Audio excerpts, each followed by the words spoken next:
क्या आपकी job secure है? यह एक आसान सा सवाल है, लेकिन अगर गहराई से सोचा जाए तो यह सवाल आपको अंदर तक झंझोर कर रख देगा। एक ऑपरेशन करने में माहिर डॉक्टर से एक बार उसके एक मित्र ने पूछा कि अगर तुम्हारा अंगूठा किसी कारण से कट गया तो क्या तुम ऑपरेशन कर पाओगे? तो डॉक्टर ने कहा नहीं।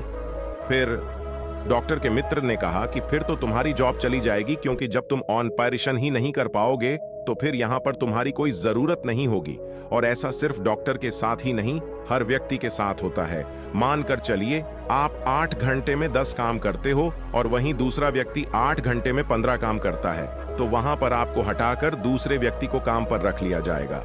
फिर आपकी जॉब का क्या होगा? और देखा जाए तो ऐसा ही कई लोगों के साथ होता है। जिस तरह एक लंगड़ा घोड़ा किसी काम का नहीं रहता, उसी तरह जब तक इंसान की जरूरत होती है तब तक ही उसकी कद्र की जाती है। जिस दिन उस इंसान की जरूरत खत्म, उसको वहां से निकाल दिया जाता है।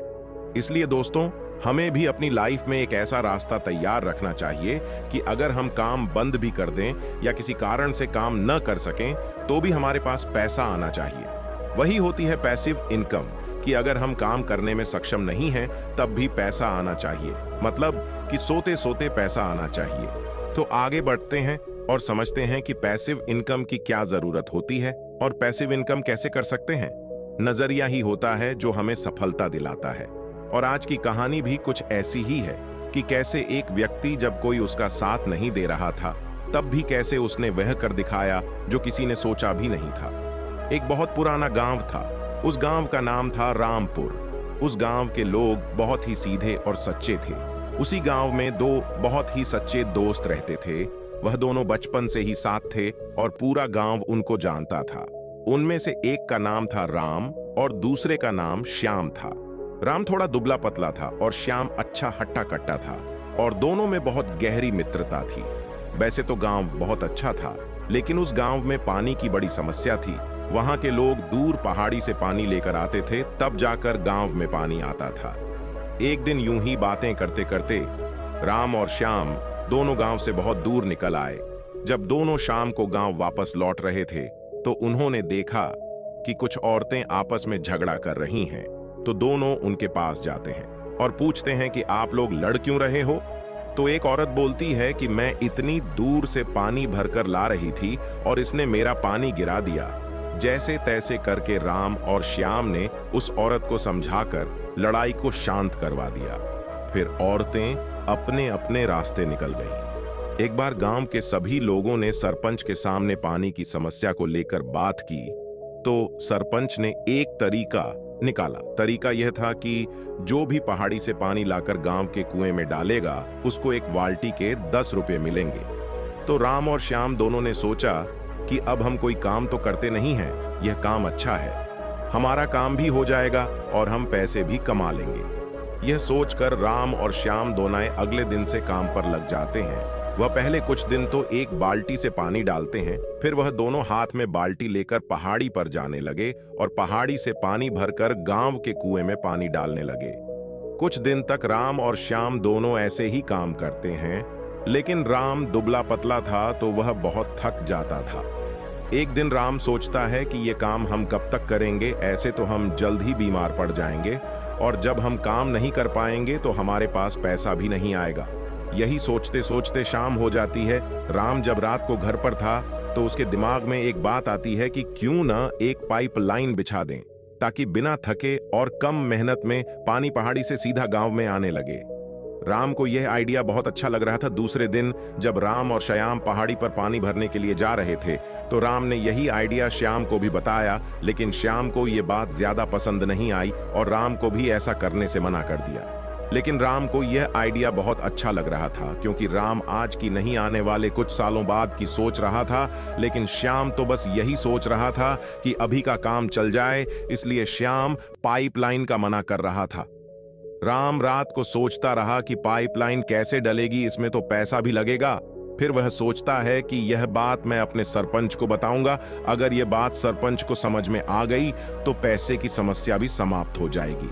राम दूसरे दिन सरपंच के पास जाता है, लेकिन सरपंच भी उसकी बात से इनकार कर देता है और कहता है कि अगर ऐसा हो सकता तो पहले ही हो जाता, लेकिन ऐसा नहीं हो सकता।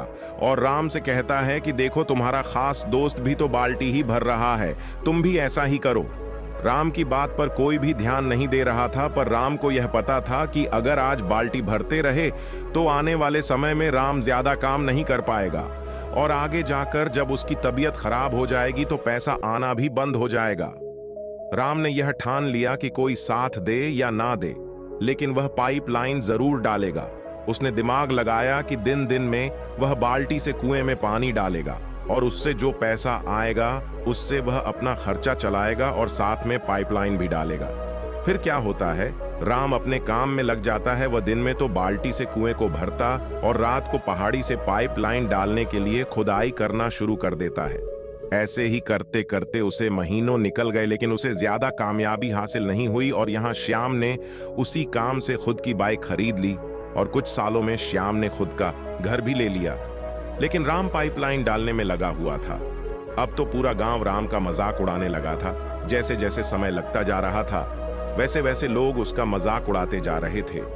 लेकिन राम को पता था कि अगर एक बार पाइपलाइन तैयार हो गई तो पूरे गांव की समस्या हल हो जाएगी और साथ ही बैठे बैठे पैसा आएगा। राम को खुद पर विश्वास था कि पाइपलाइन से ही वह बिना काम के भी पैसा कमा सकता है और वह उसे पूरा करने के लिए लग जाता है। कई साल निकल गए, लेकिन राम अभी भी अपनी पाइपलाइन बनाने में लगा हुआ था। और एक दिन ऐसा भी आया जब राम की पाइपलाइन तैयार हो गई और उसने गांव में बैठकर एक पाइप में टोंटी लगा दी और उससे पानी आना शुरू हो गया। पूरा गांव इस चमत्कार को देखकर हैरान हो गया कि यह राम ने क्या कर दिया, इतनी दूर से ये पानी अपने आप कैसे आ रहा है। और फिर सरपंच ने उसका सम्मान किया। लेकिन धीरे धीरे श्याम की तबीयत खराब रहने लगी और उसने बिस्तर पकड़ लिया। लेकिन राम अपने घर से टोंटी चालू करता और गांव वालों से पैसे लेता और घर पर आराम करता। इसीलिए कहा गया है, मजदूर बने रहने से अच्छा है कि अपनी पाइपलाइन बनाओ। आज अगर इस कहानी की बात करें तो ये सिर्फ एक कहानी नहीं है। जिंदगी में सफल व्यक्ति वही है जिसने अपनी पाइपलाइन बनाई है। पाइपलाइन का मतलब है कि काम न करे तब भी पैसा आना चाहिए। आज अगर देखा जाए तो अंबानी जी ने अपनी जियो की सिम से अपना एक नेटवर्क बनाया और नेटवर्क भी कितनी बार बनाया, सिर्फ एक बार। और हर व्यक्ति से जो भी जियो की सिम चलाता है उससे अंबानी जी के पास हर महीने पैसा जाता है। ऐसे ही अदानी जी ने अपनी गैस की पाइपलाइन बिछा दी। अब हर महीने उसी पाइपलाइन से अदानी जी के पास बिना काम किए हुए पैसा आएगा। ये क्या है? यही है पैसिव इनकम और यही फायदा होता है अपना एक नेटवर्क बनाने का, या कहें कि अपनी पाइपलाइन बनाने का। जिंदगी में सफल होने के लिए हमें भी कुछ ऐसा ही करना होगा कि हम काम करें तब तो पैसा आए ही आए, और जब हम सो रहे हों तब भी पैसा आना चाहिए। सीख, यह कहानी सिर्फ कहानी नहीं है, यह एक हकीकत है कि जिंदगी में सफल वही व्यक्ति है जिसके पास पैसिव इनकम आती है। मतलब कि काम ना कर पाए तब भी पैसा आना चाहिए। और हाँ, बता दूं कि मैं सरकारी जॉब से रिटायरमेंट की बात नहीं कर रहा हूं, मैं बात कर रहा हूं पैसिव इनकम। यह कहानी यह भी सिखाती है कि हमें हमेशा भविष्य की सोचना चाहिए। मतलब कि आज से 5 साल बाद हमारे पास बिना काम करे पैसा कैसे आएगा, इसके बारे में सोचना चाहिए। हमें अपनी सोच को बढ़ाना होगा। जब भी आप कुछ बड़ा करने की सोचोगे या आप लोगों से अलग हटकर कुछ अलग करने की सोचोगे तो लोग आपका मजाक जरूर उड़ाएगी। जैसे कि इस स्टोरी में गांव वाले राम का मजाक उड़ा रहे थे, लेकिन बाद में राम ने सबको गलत साबित कर गांव में पाइपलाइन डाल दी। सफलता यूं ही नहीं मिलती, उसके लिए बहुत सब्र करना और बहुत कुछ त्यागना पड़ता है। जब एक व्यक्ति ने हवाई जहाज बनाने का सोचा होगा तो क्या लोगों ने उसकी बात पर यकीन किया होगा? बिल्कुल नहीं। लेकिन उस व्यक्ति ने कुछ समय बाद जब हवाई जहाज का आविष्कार किया तब लोगों के लिए वही पागल व्यक्ति एक वैज्ञानिक हो गया। इसी तरह हमें भी अपने लक्ष्य पर ध्यान लगाना चाहिए, लोगों की बातों पर नहीं। इसी तरह की और भी अच्छी सीख देने वाली कहानी सुनने के लिए इस चैनल को सब्सक्राइब करें और वीडियो को लाइक करें। और आपको हमारी ये मोटिवेशनल स्टोरी कैसी लगी, कमेंट में अपनी प्रतिक्रिया जरूर दें।